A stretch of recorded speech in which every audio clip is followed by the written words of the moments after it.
एक तरफ जहां भारत सरकार देश को डिजिटल बनाने की बात कर रहा है, वहीं आज़ादी के कई साल बीत जाने के बाद भी देश के कुछ ऐसे गांव हैं जो बरसात के दिनों में टापू बनकर रह जाते हैं और उनका संपर्क देश से टूट जाता है। इन गांव के लिए आज भी देश की आज़ादी कोई मायने नहीं रखती।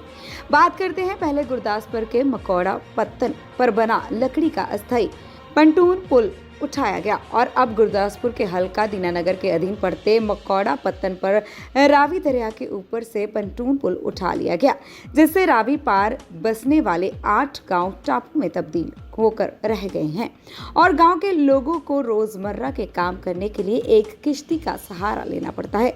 इस किश्ती में छोटे छोटे बच्चे भी सवार होते हैं। ऐसे में देश के ये गांव देश की तरक्की की पोल खोल रहे हैं। लोगों की मांग है कि सरकार उन्हें स्थायी पुल दे ताकि वे समस्या से निजात पा सकें। वहीं अपनी दर्द भरी दास्तां सुनाते हुए रावी दरिया के पार रह रहे गांव वाले लोगों ने बताया कि बरसात के दिनों में मकौड़ा पत्तन रावी दरिया पर बना अस्थायी पेंटून पुल पहाड़ों में होने वाली तेज बारिश की वजह से रावी दरिया में तेज बहाव के चलते उठा लिया जाता है, जिस कारण रावी दरिया उस पार बसे करीब 8 गांव तूर, चेबे, भरियाल, लस्यान, कुकर, मम्मी, चकरंगा, झुमरी और कजले के लोगों के लिए एकमात्र सहारा सरकारी नाव का रह जाता है। आप भी देखें।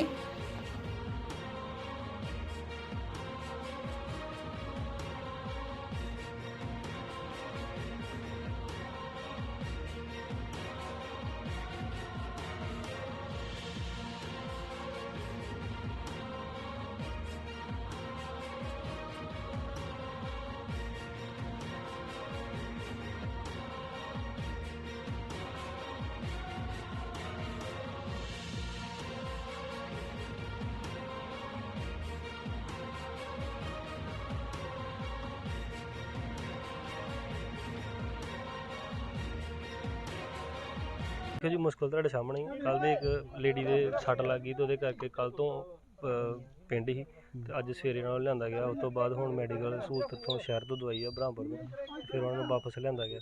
ਮੰਗ ਵੇਖੋ ਜੀ ਤੁਹਾਡੇ ਸਾਹਮਣੇ ਹੀ ਆ, ਜੇ ਸਾਡੇ ਪੁਲ ਹੁੰਦਾ ਤੇ ਸਾਨੂੰ ਇਹ ਜਿਹੜੀ ਸੱਟ ਲੱਗੀ ਆ ਤੇ ਦਿਨੇ ਦਿਨੇ ਹੱਲ ਹੋ ਜਾਂਦੀ ਕੱਲ ਮੌਕੇ ਤੇ ਇੰਨੀ ਮੁਸ਼ਕਿਲ ਜਿਹਾ ਰਾਤ ਜਿਹੜੀ ਬਹੁਤ ਦੁੱਖ ਨਾਲ ਬਲਕਿ ਦਰਦ ਬਹੁਤ ਜ਼ਿਆਦਾ ਦਰਦ ਦੇ ਨਾਲ ਕੱਢੀ ਹੈ ਤੇ ਉਹਦੇ ਕਰਕੇ ਪੁਲ ਬਣਿਆ ਹੁੰਦਾ ਤੇ ਸਾਨੂੰ ਬੜਾ ਸੁੱਖ ਹੋਣਾ ਸੀ। ਕੱਲ ਹੀ ਜਿਹੜੀ ਮੈਡੀਕਲ ਸਹੂਲਤ ਉਹ ਮਿਲ ਜਾਣੀ। ਇੱਕੋ ਇੱਕ ਕਿਸ਼ਤੀ ਹੈ ਜੀ, ਉਹ ਵੀ ਜਦੋਂ ਜ਼ਿਆਦਾ ਪਾਣੀ ਆਉਂਦਾ ਤਾਂ ਬੰਦ ਹੋ ਜਾਂਦੀ ਹੈ, ਫਿਰ ਉਹਦਾ ਵੀ ਕੋਈ ਹੱਲ ਨਹੀਂ ਹੁੰਦਾ ਕਿਉਂਕਿ ਪਾਣੀ ਬਹੁਤ ਜ਼ਿਆਦਾ ਪਾਣੀ ਹੋ ਜਾਂਦਾ, ਉਹਦੇ ਕਰਕੇ ਫਿਰ ਉਹ ਬੰਦ ਹੋ ਜਾਂਦੀ ਹੈ। ਪ੍ਰਸ਼ਾਸਨ ਦੀਆਂ ਗਾੜੀਆਂ ਵੱਲੋਂ ਕੋਈ ਪ੍ਰਬੰਧ ਕੀਤੇ ਗਏ? ਮੌਕੇ ਤੇ ਕੋਈ ਨਹੀਂ ਹੈ ਜੀ, ਬਾਅਦ ਦੀ ਗੱਲ ਨਹੀਂ ਕਰਦੇ, ਇਸ ਟਾਈਮ ਤੇ ਕੋਈ ਪ੍ਰਬੰਧ ਨਹੀਂ ਹੈਗਾ। ਕੀਤਾ ਜਾਏ ਤਾਂ ਸਾਰਿਆਂ ਤੋਂ ਵਧੀਆ ਜੀ, ਵੈਸੇ ਪ੍ਰਬੰਧ ਤਾਂ ਹੋਣਾ ਜ਼ਰੂਰੀ ਹੈ, ਪ੍ਰਬੰਧ ਕੀਤਾ ਜਾਏ ਤਾਂ ਸਭ ਤੋਂ ਵਧੀਆ। ਸਰ ਮੁਸ਼ਕਲ ਤੁਸੀਂ ਹਿਸਾਬ ਲਾ ਲਓ ਵੀ ਹੱਦ ਤੋਂ ਪਰੇ ਆ। ਸਾਡੇ ਇਸ ਏਰੀਏ ਦਾ ਤਾਂ ਵੈਸੇ ਰੱਬ ਹੀ ਰੱਖਾ, ਪਰ ਲੇਕਿਨ ਮੁਸ਼ਕਲ ਤੁਸੀਂ ਬੋਲੋ ਵੀ ਇੱਥੇ ਕੋਈ ਵੀ ਕਿਸਮ ਦਾ ਕਿਸੇ ਨੂੰ ਮਤਲਬ ਵੀ ਕੋਈ ਜਾਂ ਕੰਮ ਪੈ ਜਾਂਦਾ ਜਾਂ ਕੋਈ ਉਹੋ ਜਿਹਾ ਡਿਲੀਵਰੀ ਕੇਸ ਹੋ ਜਾਂਦਾ ਜਾਂ ਸਾਨੂੰ ਆਉਣ ਜਾਣ ਦੀ ਬੱਚੇ ਨੂੰ ਸਕੂਲ ਦੀ ਤੰਗੀ। ਹੁਣ ਤਾਂ ਵੈਸੇ ਚਲੋ ਲੋਕਡਾਊਨ ਕਰਕੇ ਸਕੂਲ ਬੰਦ ਨੇ, ਵੀ ਸਾਧਨ ਕੋਈ ਨਹੀਂ ਇੱਥੇ। ਇੰਨੀ ਕੁ ਜ਼ਿਆਦਾ ਤੰਗੀ ਹੈ, ਇੰਨੀ ਕੁ ਜ਼ਿਆਦਾ ਮੁਸ਼ਕਿਲ ਹੈ। ਹੁਣ ਕੱਲ੍ਹ ਦਾ ਤੁਸੀਂ ਸੁਣ ਲਓ, ਕੱਲ੍ਹ ਪੂਰਾ ਦਰਿਆ ਭਰਿਆ ਪਿਆ ਸੀ ਪਾਣੀ ਦੇ ਨਾਲ। ਔਰ ਇਹ ਜਗ੍ਹਾ ਜਿਹੜੀ ਹੈ ਮੇਰਾ ਖਿਆਲ ਹੈ ਕੋਈ 10 ਕੁ ਮਰਲੇ ਜਗ੍ਹਾ ਬਚੀ ਨੇ ਜਿੱਥੇ ਆਪਾਂ ਛੋਟਾ ਜਿਹਾ ਪੋਰਸ਼ਨ ਬਣਿਆ।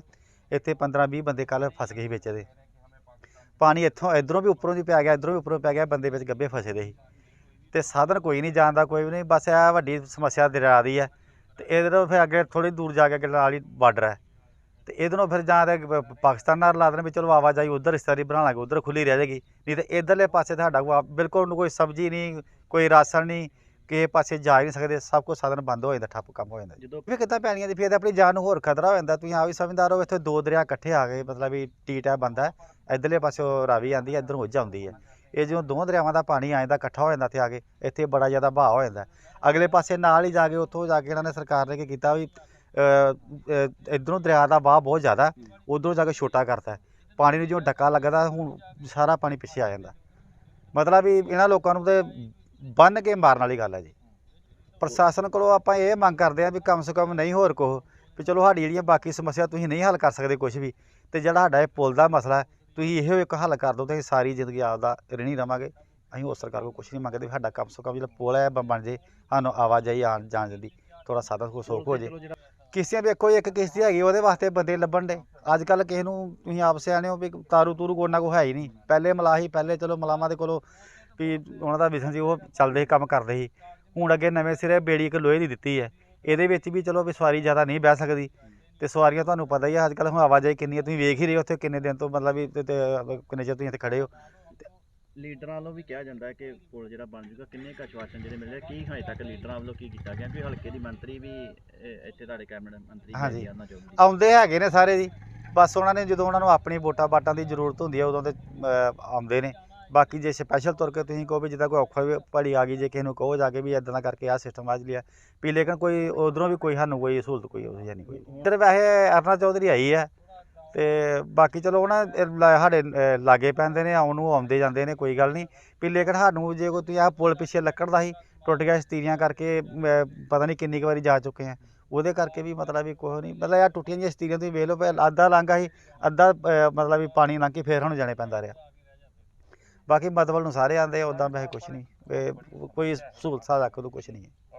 ਕਲੀਆ ਕੱਲ ਦੇ ਅਸੀਂ ਪਾਰ ਡਕੋਏ ਦੇ ਆ, ਬੇੜੀ ਹੁਣ ਪਈ ਆ, ਹੁਣ ਅਸੀਂ ਆਏ ਆ ਤੇ ਕੱਲ ਸਵੇਰੇ ਟੱਪੇ 7 ਵਜੇ, 12-1 ਵਜੇ ਨਾਲ ਪਾਣੀ ਆ ਗਿਆ, ਮੁੜ ਕੇ ਉਧਰ ਹੀ ਰਹੇ ਅਸੀਂ। ਤੇ ਕੋਈ ਪ੍ਰਸ਼ਾਸਨ ਦੇ ਵੱਲੋਂ ਕੋਈ ਪ੍ਰਬੰਧ ਕੀਤਾ ਗਿਆ ਹੈ? ਤੇ ਕੋਈ ਪ੍ਰਬੰਧ ਨਹੀਂ। ਹਾਂਜੀ ਸਰ, ਬੰਦ ਹੋ ਜਾਂਦੀ ਆ, ਕੱਲ ਸਾਰੀ ਦਿਹਾੜੀ ਬੰਦ ਹੀ ਰਹੀ ਹੈ ਸਰ। ਮੰਗਾ ਵੀ ਪੁਲ ਵੱਜੇ ਸਾਡਾ, ਸਭ ਤੋਂ ਵਧੀਆ ਗੱਲ ਆ, ਭਾਵੇਂ ਛੋਟਾ ਹੀ ਵੱਜੇ ਕੋਈ, ਦੋ ਚਾਰ ਇਹਦੇ ਵਾਲਾ ਲੋਕਾਂ ਨੂੰ ਲੰਘਣ ਦੀ ਵਧੀਆ ਸੌਖ ਹੋ ਜੇ। ਉਹ ਕੱਲ੍ਹ ਦੇ ਖੜੇ ਆ ਅਤੇ ਪਾਰ 2 ਘੰਟੇ ਖੜੇ ਆ, 2 ਘੰਟੇ ਬਾਅਦ ਆਏ ਆ। ਤੇ ਕਿੰਨਾ ਕੁ ਔਖਾ ਹੁੰਦਾ ਜੀ? ਬਹੁਤ ਔਖਾ ਸਰ, ਕੱਲ੍ਹ ਦੇ ਗਏ ਦਾ ਧੁੱਪ 'ਚ ਖੜੇ ਆ ਤੇ ਸਾਹਮਣੇ। ने देखा है कि पिछे 12 तारीख ਨੂੰ ਥੋੜਾ ਜਿਹਾ ਫਲੱਡ ਟਾਈਪ ਸਿਚੁਏਸ਼ਨ ਜੀ ਬਣ ਗਈ ਸੀਗੀ, ਫਲੈਸ਼ ਫਲੱਡ ਆਏ ਸੀਗੇ ਤੇ ਉਂਝ ਨਦੀ 'ਚ ਆਪਣਾ 1,35,000 ਕਿਊਸੈਕ ਤੱਕ ਪਾਣੀ ਚੱਲ ਗਿਆ ਸੀਗਾ। ਤੇ ਜੇ ਆਪਾਂ ਬਾਕੀ ਟ੍ਰਿਬਿਊਟਰੀਜ਼ ਤੇ ਰਾਵੀ ਦਾ ਪਾਣੀ ਵੀ ਉਹ 'ਚ ਐਡ ਕਰ ਦਈਏ ਤਾਂ ਮਕੋੜਾ ਪੱਤਨ 'ਚ 1,60,000 ਤੋਂ ਉੱਤੇ ਕਿਊਸੈਕ ਤੱਕ ਪਾਣੀ ਚੱਲ ਗਿਆ ਸੀ। ਐਂਡ ਉਸ ਪਾਣੀ ਦੇ ਭਾਵ ਨੂੰ ਦੇਖਿਆ ਜਾਏ ਤਾਂ ਉੱਥੇ ਕੈਪੈਸਿਟੀ ਤਾਂ ਹੈ ਉਸ ਪਾਣੀ ਦੀ ਉਹਨੂੰ ਹੈਂਡਲ ਕਰਨ ਦੀ, ਪਰ ਜਿਹੜੇ ਆਪਣੇ 7-8 ਪਿੰਡ ਹੈ ਉਹ ਕੱਟ ਆਫ ਹੋ ਜਾਂਦੇ, ਉਹ ਐਨਕਲੇਵ ਟਾਈਪ ਬਣ ਜਾਂਦੇ ਹੈ। ਉਹਨਾਂ ਦਾ ਲੈਂਡ ਰਾਹੀਂ ਰਾਸਤਾ ਪਾਕਿਸਤਾਨ ਦੀ ਤਰਫੋਂ ਬਣ ਜਾਂਦਾ ਹੈ, ਪਰ ਆਪਣੇ ਤਰਫੋਂ ਜਿਹੜਾ ਹੈ ਉਹ ਰਿਵਰ ਸਵੈਲ ਹੋਣ ਕਰਕੇ ਉਹ ਕੱਟ ਆਫ ਹੋ ਜਾਂਦੇ।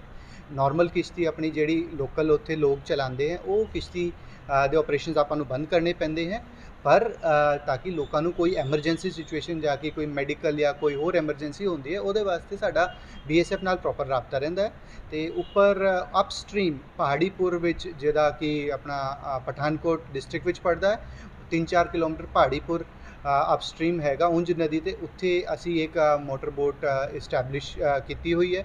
ਤੇ ਇਹ ਡਾਊਨ ਸਟ੍ਰੀਮ ਵੀ ਆਪਣੇ ਕੋਲ 4-5 ਕਿਲੋਮੀਟਰ ਡਾਊਨ ਸਟ੍ਰੀਮ BOP ਨਿੱਕਾ ਹੈਗਾ, ਉੱਥੇ ਵੀ ਅਸੀਂ ਇੱਕ ਮੋਟਰ ਬੋਟ ਰੱਖੀ ਹੋਈ। ਤੇ ਜਦੋਂ ਵੀ ਸਾਨੂੰ ਕੋਈ ਇਸ ਟਾਈਪ ਦੀ ਅਲਰਟ ਆਉਂਦਾ ਹੈ ਕਿ ਜੀ ਕੋਈ ਪ੍ਰੈਗਨੈਂਟ ਲੇਡੀ ਜਾਂ ਕੋਈ ਬਜ਼ੁਰਗ ਨੂੰ ਇਮੀਡੀਏਟ ਮੈਡੀਕਲ ਹੈਲਪ ਦੀ ਲੋੜ ਹੈ, ਤੇ BSF ਨਾਲ ਰਾਬਤਾ ਕਰਕੇ ਤੇ ਅਸੀਂ ਆਪਣੇ ਵੀ ਆਫਿਸਰਸ ਉੱਥੇ ਸਟੇਸ਼ਨ ਕਰਕੇ ਵਿਦਿਨ ਸਾਡਾ ਰਿਸਪੌਂਸ ਟਾਈਮ 15 ਮਿੰਟ ਤੱਕ ਦਾ ਹੈ, ਤੇ ਵਿਦਿਨ 15 ਮਿੰਟਸ ਅਸੀਂ ਉੱਥੇ ਅਵੇਲੇਬਿਲਿਟੀ ਪ੍ਰੋਵਾਈਡ ਕਰਵਾ ਦਿੰਦੇ। ਮੋਟਰ ਬੋਟ ਹੋਣ ਕਰਕੇ ਉਹ ਥੋੜ੍ਹੇ ਜ਼ਿਆਦਾ ਪਾਣੀ ਵਿੱਚ ਵੀ ਚੱਲ ਜਾਂਦੇ। ਨਾਰਮਲ ਕਿਸ਼ਤੀਆਂ ਜਿਹੜੀ ਆਪਾਂ ਚਲਾਉਂਦੇ ਹਾਂ ਉਹ ਚੱਪੂ ਨਾਲ ਚੱਲਦੀਆਂ, ਉਹ ਸਸਪੈਂਡਡ ਰਹਿੰਦਾ ਹੈ ਇਸ ਟਾਈਮ ਵਿੱਚ।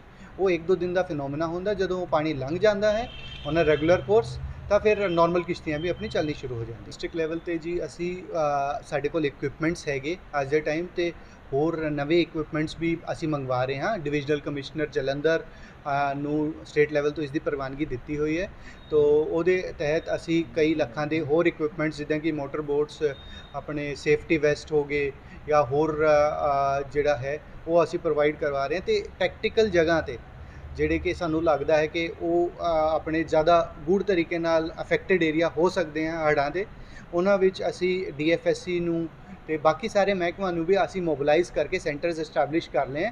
As and when there is a situation flood type ਜਾਂ ਹੋਰ ਸਿਮਿਲਰ ਐਮਰਜੈਂਸੀ ਸਿਚੁਏਸ਼ਨ, ਅਸੀਂ ਖਾਣੇ ਤੋਂ ਲੈ ਕੇ ਰੈਸਕਿਊ ਆਪਰੇਸ਼ਨਸ ਤੱਕ ਸਾਰੀ ਚੀਜ਼ ਵਿਦਿਨ 24 to 48 ਆਵਰਸ ਅਸੀਂ ਸਾਰੀ ਚੀਜ਼ ਮੋਬਿਲਾਈਜ਼ ਕਰਨ ਲਈ ਸਾਡਾ ਰਿਸਪੌਂਸ ਟਾਈਮ ਹੈ। ਤੇ ਐਮਰਜੈਂਸੀ ਸਿਚੁਏਸ਼ਨ ਇਮੀਡੀਏਟ ਐਮਰਜੈਂਸੀ ਦਾ ਸਾਡਾ ਰਿਸਪੌਂਸ ਟਾਈਮ 15 to 30 ਮਿੰਟਸ ਹੈ। ਐਕਸ਼ਨ ਸਾਹਿਬ ਵੀ ਮੇਰੇ ਨਾਲ ਹੀ ਹੈ, ਸਾਡੇ SDO ਤੇ ਨਾਇਬ ਤਹਿਸੀਲਦਾਰ ਉੱਥੇ ਹੀ ਸੀਗੇ। ਐਕਸ਼ਨ ਸਾਹਿਬ ਇਨਫੈਕਟ ਖੁਦ ਵੀ ਉੱਥੇ ਮੌਕੇ ਦਾ ਦੌਰਾ ਕਰਕੇ ਆਏ ਹੈ।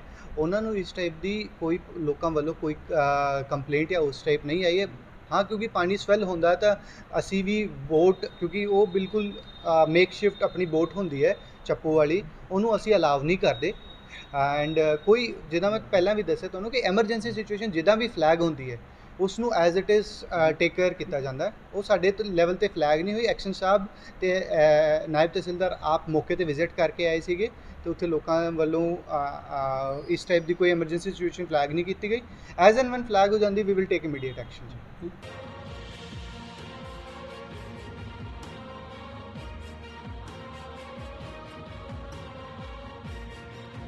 गुरदासपुर से सिमरजीत सिंह की जीरो लाइन टीवी के लिए रिपोर्ट।